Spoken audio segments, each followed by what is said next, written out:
Hello friends, today I want to share our experience with chronic cystitis treatment.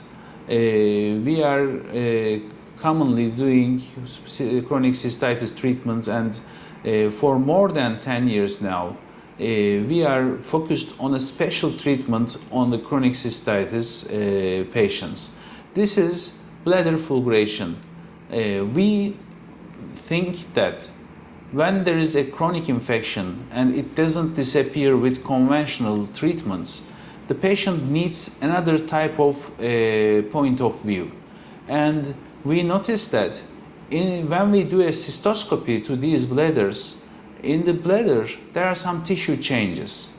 And to treat these tissue changes really changes the quality of life, the attacks related to the chronic cystitis, and all the pain and issues related to that.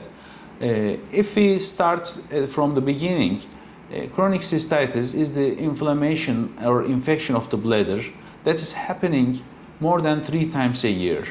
In our experience, I can say that if the infections are happening but they are having some response to our classic antibiotic treatments, the patients are trying to continue with such treatments until the antibiotic treatments become resistant and their symptoms do not disappear with such conventional treatments. What are the symptoms? Symptoms are frequency, urgency, that means too much toilet need and too much weeing need, and when you have wee, it's very difficult to delay the wee, and people need to go to toilet instantly. And most important part is there is a constant pain. There is an irritation in the bladder, which is because of the defect of the tissue covering, tissue lining of the bladder that's caused by this chronic inflammation. By years, we noticed that the pathophysiology of the disease is related to tissue changes inside the bladder.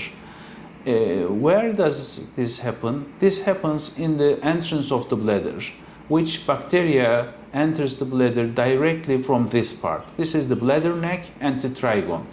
In these parts, when the bacteria enters the bladder, it makes some tissue changes. Patient uses antibiotics and they are cured, but there is a remaining tissue change which is not cured with the antibiotics, and they stay forever, or let's say a longer time. And then another attack occurs, the patient has one more cystitis attack, and the tissue change occurs again, and it becomes more and more, and one day it becomes constant.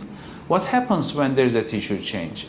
This tissue may contain bacteria or may some buried bacteria, biofilm coated bacteria, or sometimes it is just a tissue change from the normal bladder cells to another type of cells. The bladder cells has two very important property. One of them is they are resistant to acidic burn of the urine, and the second one is they are elastic. They can expand with the filling of bladder.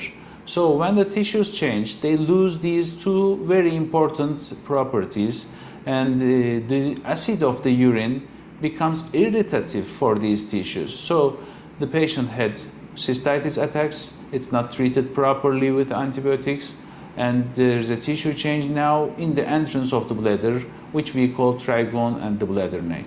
And when urine acid touches to these parts, the patient has a constant pain or discomfort in those areas. Or the second issue is elasticity. If the bladder tissues are affected and changed, they lose their capacity to expand with the filling of urine.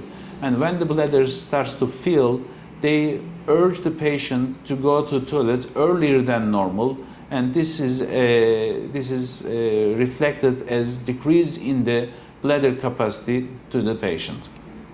So we understand these changes, and we aimed a therapy which will correct the tissue change in the bladder.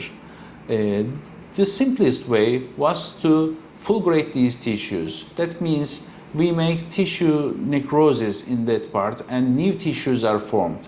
The new tissues come from the surrounding healthy cells, and the new formed tissues are healthy and resistant to urine touch. They are histologically same as all the bladder cells. When this new tissue is formed, the irritation of the acid of the urine is no more continuing, and the elasticity of the bladder come back, and the bladder can fill normally with the filling of urine. So we have too many experience on this subject, and many patients are operated for bladder fulguration. What is overall results? Overall, I can say 80% of the patients have benefit from these procedures, and 20% of the patients unfortunately have no response, no change.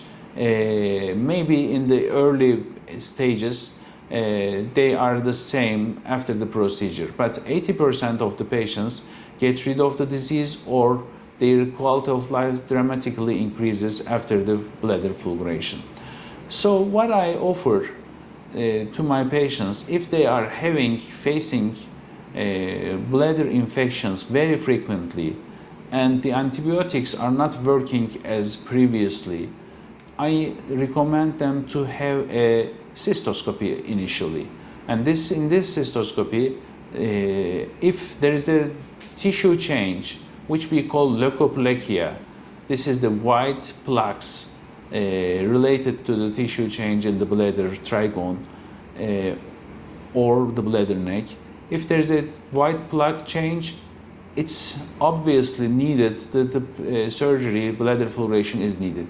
If the tissues are not leukoplakia, but they are inflamed and hyperemic, which means they are reddish than the normal bladder cells, still there is an inflammation, which we call it trigonitis, and this also needs fulguration and cleaning completely with a surgical intervention. After that there will be new tissue formation, and the new tissue will be a normal kind of tissue which will not respond to acidity of the urine, and which will expand normally and will give you back your quality of life and your way of living as previously. Thank you very much for listening.